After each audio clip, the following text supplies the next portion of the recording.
is Hebrew Hits, presented by jtriberadio.com. I'm your host, Malia, and I sit down with people who live by the motto, it's what you do with what you have that makes a difference.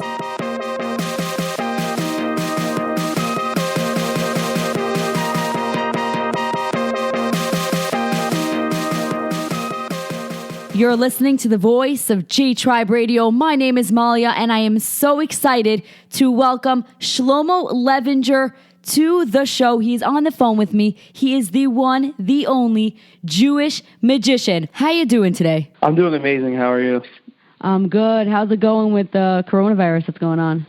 Are you staying home? Yeah, I'm home. I've been home for the last 2 weeks. Pretty much haven't left my house.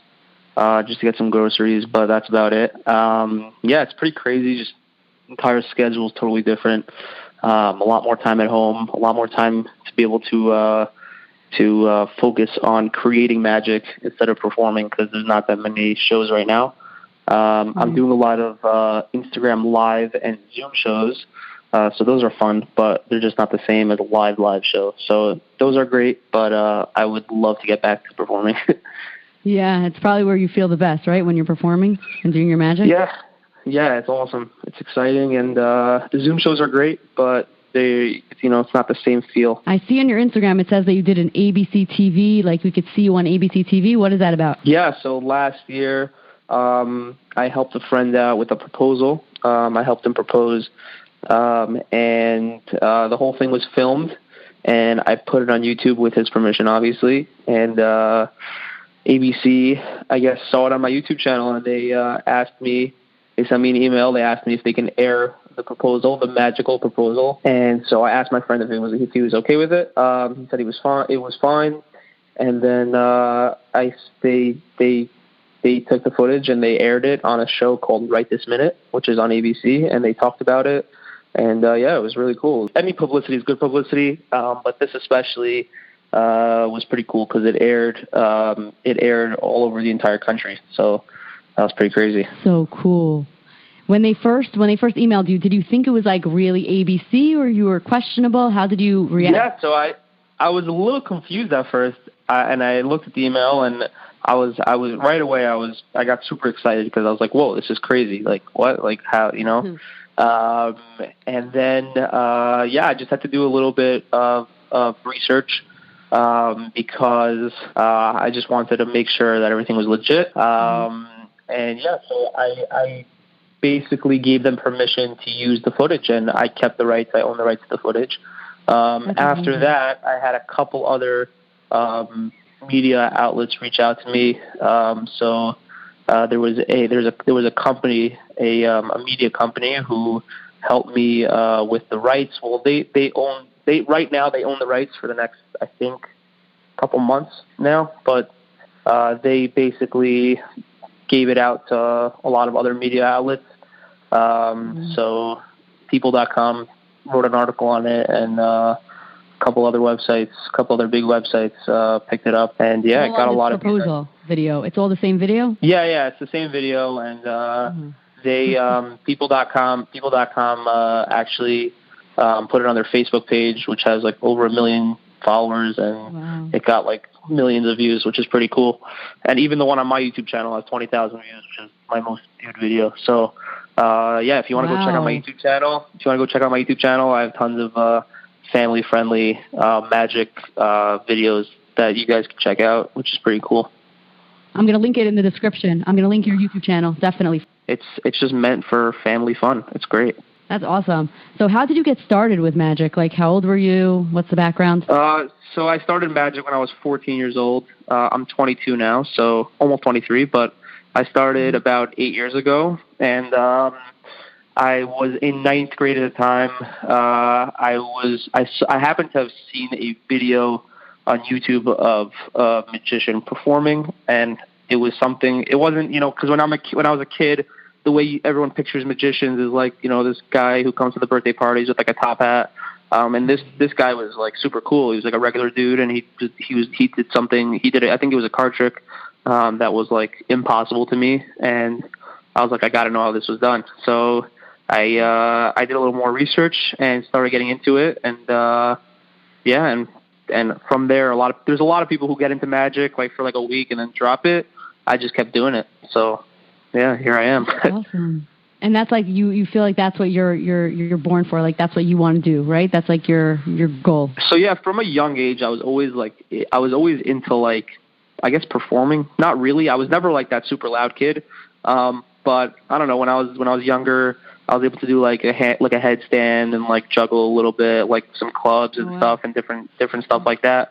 But yeah, and then I kind of dropped that because I was like, all right, like once you get to a certain point, at least for me, I felt like once I got to a certain point with juggling, it was like, you do the knives, you do the fire, and now what? Like this. I always wanted to keep progressing. And then I felt like with magic, I was able to do that because it always gets tougher and there's always more to learn. So I kind of picked that up and I just stuck with it. That's so cool. Have you ever made up your own tricks, or do you just use other tricks that magicians use? Yeah, so I enjoy creating magic as well, and there's a lot of stuff that I've come up with over the years. Some of it good, some of it not so good. But there's one trick in particular, which is actually available for purchase in the magic community, which is it's a trick I call Quick Pay. It's basically where a playing card visually and instantly turns into a dollar bill, which is pretty cool. And it sells in the magic. The way that magic works with like buying and selling, a lot of magicians create magic and then sell it on these magic websites. So there's like Magic Amazon, like picture Amazon, but just magic. Mm-hmm. And there's a few of these major companies. So it's my trick is available on penguinmagic.com. It's $12. It's a super cool trick. It looks great on camera.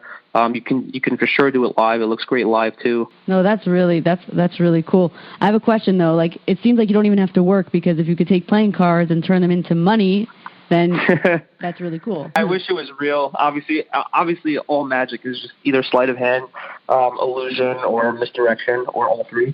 I wish I could do that for real, because then I'll just keep doing it. So, I mean, I'm not going to give away how the trick works, but it is you could hand them a real dollar bill at the end, which is pretty cool, and the playing card is, you can pull it out of a normal deck of cards. So it has the illusion that it's obviously real, but it's not. But it looks cool.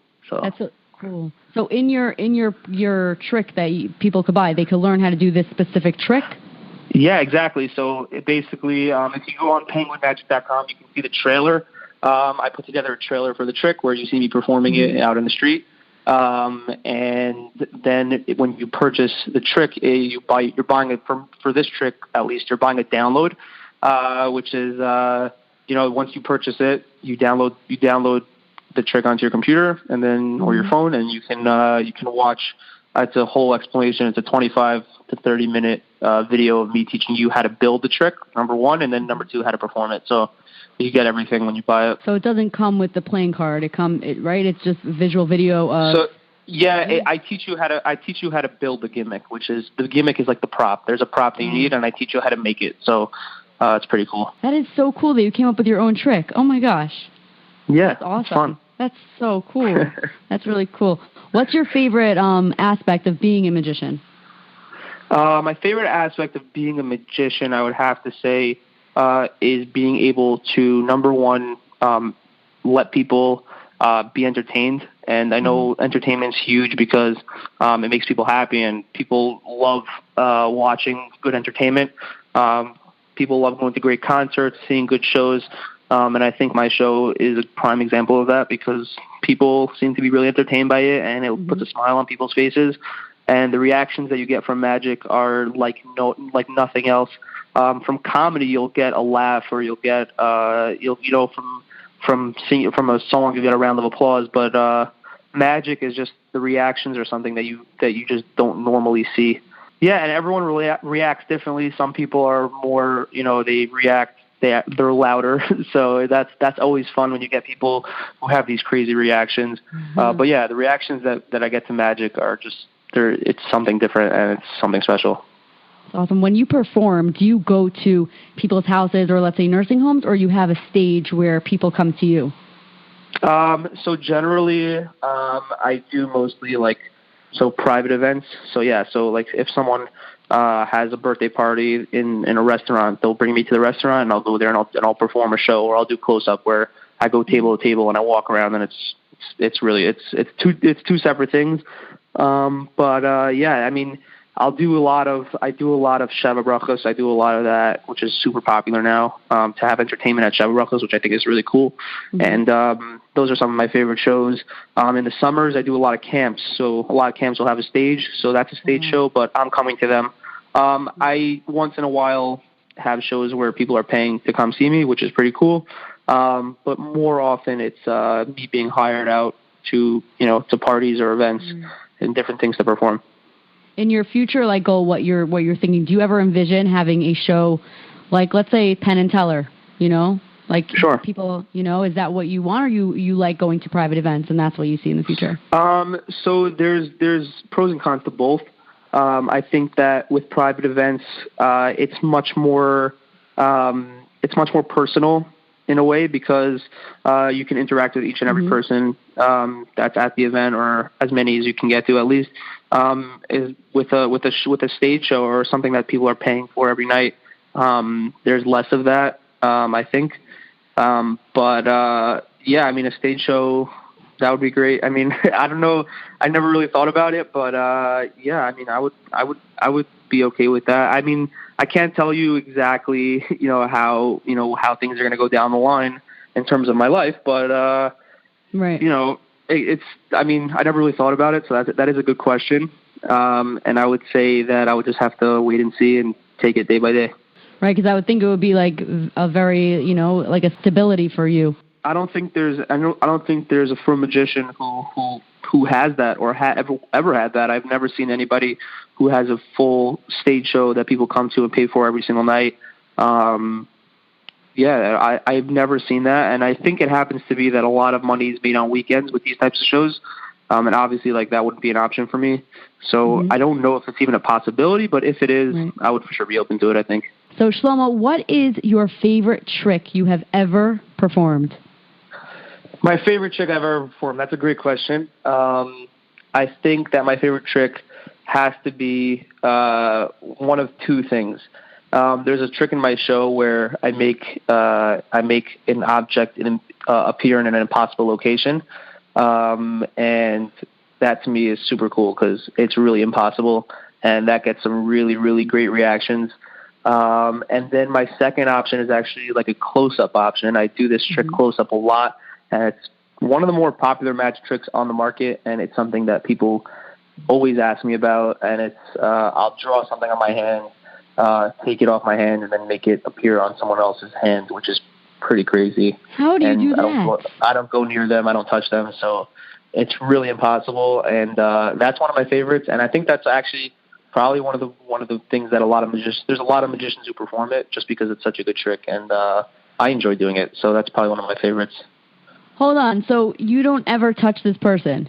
Or nobody touches? I mean, I can't go into how the trick works because then everyone's going to know because everyone's listening to this. But I mean, again, all magic is sleight of hand or misdirection. So there is obviously a way that the trick works, but it's top secret. Does it disappear off your hand? It does, right? That's what you're saying. You transfer. Yeah. So I make a little X. I pull it off my hand, and then without touching them, it lands on their hand. What color is the X? It's a black Sharpie. It's just a Sharpie X. Yeah, there's videos of me doing it on my Instagram that you can check out. Check that one out. There's a couple videos actually, so it's a fan favorite. I've seen a lot of your magic, but I don't know why I have not seen that one. But I'm definitely going to check that out because that sounds really cool. I'm going to look very closely, by the way, to see if you write an X on the person's hand because I don't know. Yeah, hopefully you don't catch how I do it. That wouldn't be good for me. Well, we know now what your favorite trick is. What is your most difficult trick to perform? So my most difficult trick to perform is actually something that I did only one time. Actually, I did it twice. The first time I did it was the most difficult because there was a lot of planning and preparation that went into it beforehand. One thing about magic, actually, is that people don't assume that the magician is going to go so far and do such crazy things for the trick to work. When in reality, like we'll go above and beyond to make sure that the trick is crazy, and people just don't assume that we'll do that. But the trick was where I had someone in the street. I was actually filming with a friend of mine, Akiva, who runs a really awesome YouTube channel called Kosher Vids. We were filming for his channel, actually. And I basically had someone on the street take a card, sign it. We put it back in the deck. I put it back in the deck, shuffled the deck, took the cards, and since we were on the street, there was storefronts like all along the street. Took the cards, threw them at the glass window of the storefront, and the card went through the glass and was stuck on the other side of the glass with their signature. What? Same exact card. And yeah, they went into the store. They were able to peel it off, and yeah, it was the exact same card with the signature. Which was definitely one of the most difficult because there was a lot of planning and preparation that went into that. Yeah, and you can see it on Kosher Vids on his YouTube channel. The video is called, I think, something along the lines of Magic with Shlomo Levinger. I'm not really sure exactly what it's called, but if you just search my name and you search Kosher Vids, you'll find the video.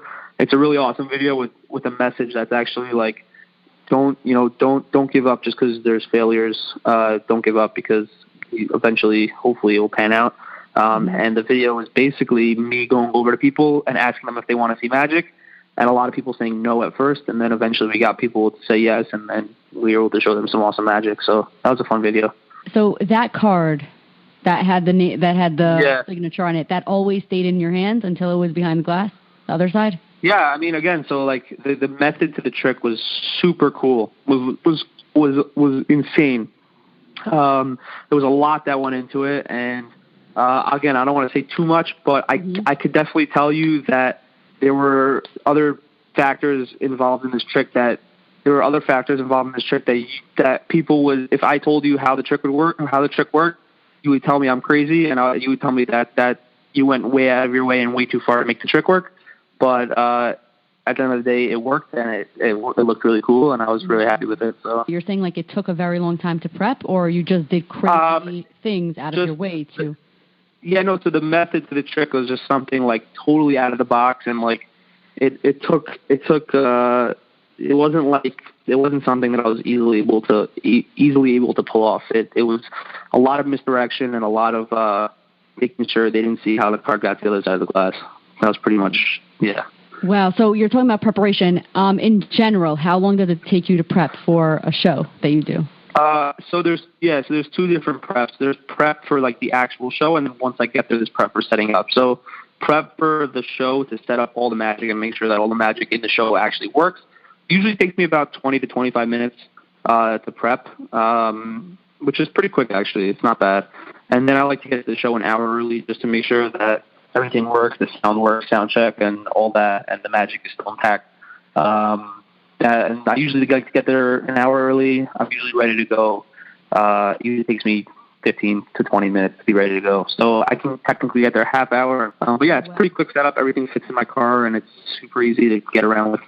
So yeah, it's pretty easy. So have you ever had a role model, like growing up? Absolutely. I think, first of all, I think it's very important for people to have role models in their life, not necessarily even with magic. I just think with anything, especially with learning and with Torah and all that, if you have a Rebbe, if you have someone you look up to, I think that's very important.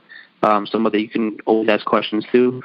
And even with non-Torah stuff, so for me with magic, when I was in high school, I had a friend of mine who was older than me. He was in base medrash at the time, and he's one of the best magicians I've ever met in my life. I met a lot of magicians, and to this day, he's still one of the best. He doesn't perform at all. He just does it as a hobby, which I think is pretty crazy and cool. But he taught me a lot of the stuff that I know, and he's amazing. I still go to his house sometimes, and we'll talk and we'll hang out and stuff.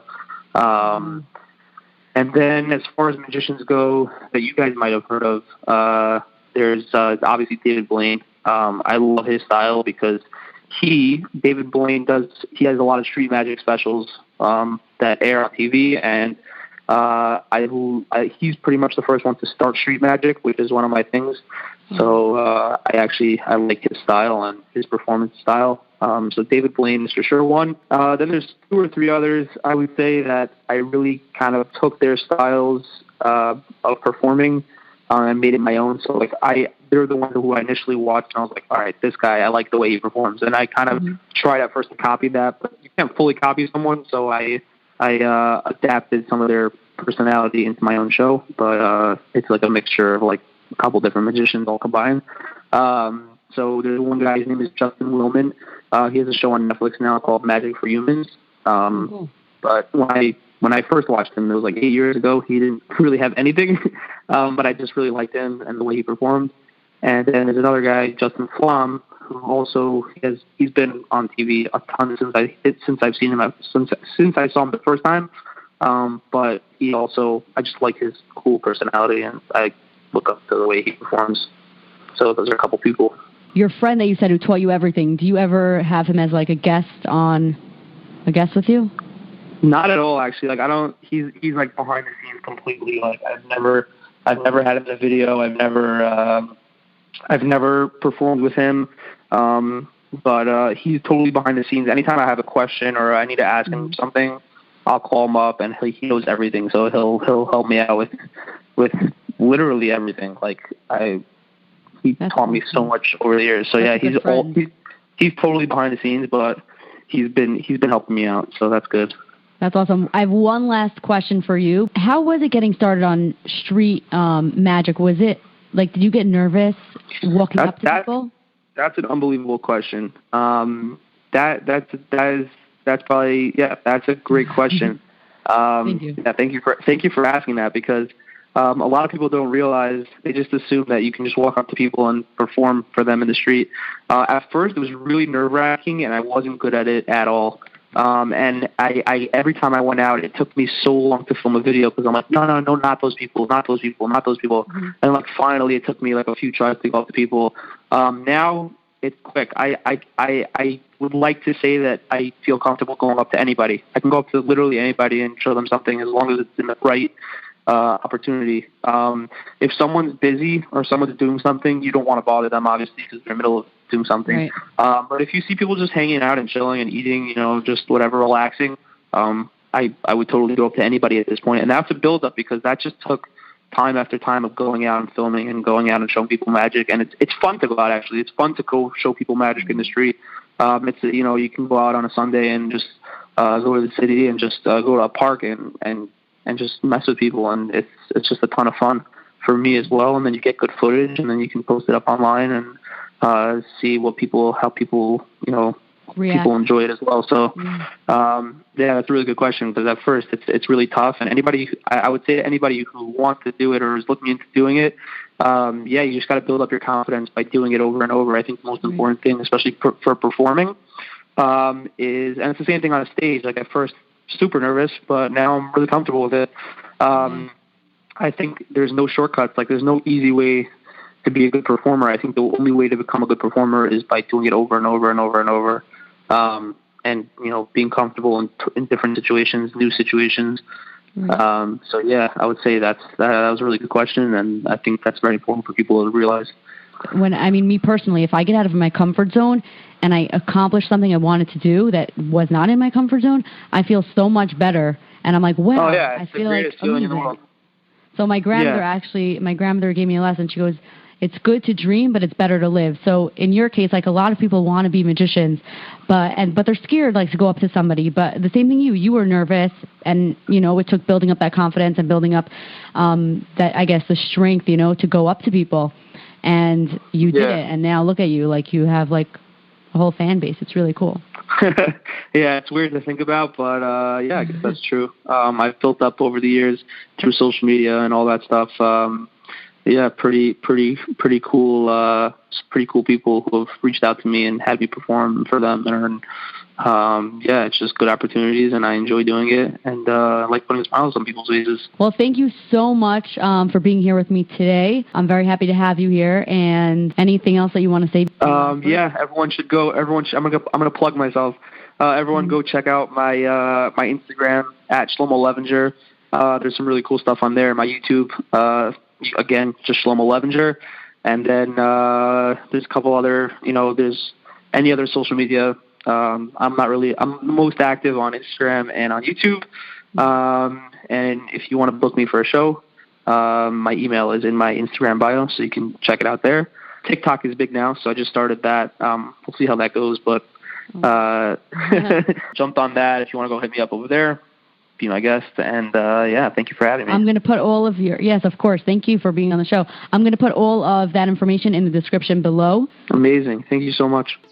Thank you so much for tuning into Hebrew Hits tonight, and thank you so much to my wonderful guest, Shlomo Levinger. You can hear Hebrew Hits on Apple Podcasts, Stitcher Podcast, Google Podcast, iHeartRadio Podcast, and now you can listen to Hebrew Hits on the Alexa as well. Have a wonderful Pesach. See you next week.